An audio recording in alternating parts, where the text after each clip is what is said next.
وحشتوني جدا. بما ان رمضان قرب فانا قررت هعمل سلسله فيديوهات رمضان.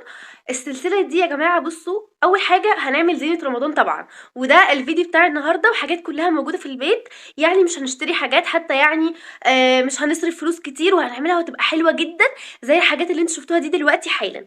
تاني حاجه قررت طبعا ان انا ادلع نفسي وادلعكم معايا. هنعمل ماسكات العيد بقى عشان نبقى كيكات في العيد كده. طبعا حاجات بقى تطول الضوافر، الشعر، البشرة، كل الحاجات دي هنعملها. وكمان هوريكم بقى ستايلات العبايات بتاعت رمضان 2024، وهوريكم العبايات اللي انا اشتريتها لنفسي. فبصوا يا جماعة، رمضان ده بجد مختلف عن كل رمضانات اللي فاتت. قولولي عايزين ننفذ ايه افكار في الكومنتات، والنهارده بقى هننفذ الفكرة بتاعت الزينة، وهنشوف افكار كتيرة جدا وحلوة جدا. فيلا بينا بقى نبدأ، بس قبل ما نبدأ متنسوش اللايك والسبسكرايب، ويبعتوا الفيديو بقى ده لأي حد عايز يعمل زينة رمضان بشكل حلو، لأن الفيديو ده حلو جدا. أول حاجة هننفذها هي الفانوس القمر ده، بما إن بقى الأسعار غالية زي ما انتوا شفتوا كده.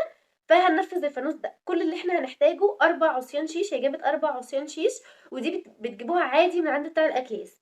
شالت الحتة اللي فوق، ممكن نشيلها عادي على فكرة بالسكينة. واحتاجنا ان احنا نجيب غطا برطمان يكون مدور كده كبير شوية. حطينا فيه وثبتنا فيه العصيان بتاعت الشيش بمسدس شمع عادي. وهنيجي من الطرف التاني هنحط حاجة تلزق برضو الغطا التاني، او هنستخدم مسدس الشمع برضو عادي. وثبتت غطا البطرمان الناحية التانية، وبعد كده جابت غطا اصغر شوية وحطيته من فوق. وحاجة مدورة ممكن نستغنى عنها على فكرة الحتة دي، وحطيتها عشان تعمل البوز بتاع الفانوس اللي بيبقى فوق ده. وجابت الغطا بتاع الدواء، وده برضو ممكن نستغنى عنه. وجابت الحلقة بتاعت الستارة، شالت الحتة المدورة وحطيتها. ورشتهم بقى بسبراي اللي هي بتجيبه من عند بتاع البويات عادي. بعد ما رشيتهم جايبت شمعة إلكترونية، ودي بتتباع ب5 جنيه في أي حتة. وحطيتها بقى الشكل القمر ده. طبعا أنا عايزة هجربه معاكم في فيديو تاني، فما تنسوش تعملوا لايك وسبسكرايب، وتعالوا نشوف الفكرة اللي بعدها. تاني حاجة هعملها بجد لأن هي تحفة وعجباني جدا جدا جدا، هي الصينية دي أو الشكل ده. هو بنستخدمه كده في الديكور، ممكن نحطه على ترابيزة، نحطه كده على السفرة، بيبقى شكله حلو قوي، خصوصا بقى يعني شكله رمضاني جدا. فتعالوا نشوف احنا احتاجنا ايه. اول حاجه هنجيب شفاطات، برضو دي بنجيبها من عند بتاع الاكياس. هنبدا ان احنا نقصها باطوال مختلفه، يعني هنقصها مش كل حته قد التانية، مش بالمسطره يعني مش هنظبطها. وبعد كده نبدا نجيب طبق بلاستيك مدور، ده بيتباع عند بتاع الاطباق عادي. هنجيب منه طبق بلاستيك، او عارفين انتوا الطبق بتاع الحلويات اللي هو بيبقى محطوط عليه طبقه زي كيس كده شفاف. شيلوا الكيس ده وهتلاقوا الطبق ده كرتون، ممكن تعملوه بالكرتون ده يبقى حلو قوي. نبدأ ان احنا نلزق الشفاطات دي في الجنب كده بأطوال مختلفة. وبعد كده بقى بعد ما نلزقها كلها تمام، نجيب السبراي اللي احنا رشينا بيه من شوية على الفانوس، بس نجيب لون تاني او اي لون زي ما انتم عايزين.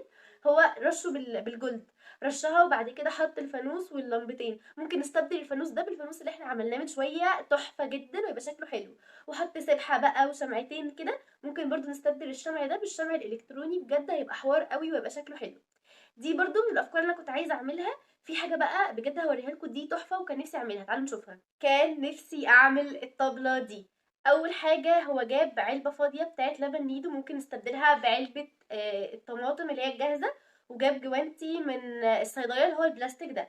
وشده كده، وبعد كده جاب قماش خياميه ولزق الناحيه التانية، ناحيه اللي هي عكس الجوانتي. ولفها بقماش خياميه اللي هو بتاع رمضان ده. وبعد كده لزق الجناب كويس عشان ما تعورش حد. وجايب الشريط ده بيتباع عند اي منجد او بتاع ستاير عادي هتلاقوه. جاب عصاية شيش وحط فيها من فوق مش عارفة ايه دي الصراحة، كورة تقريبا. وبعد كده لف عليها حاجة بتلمع كده.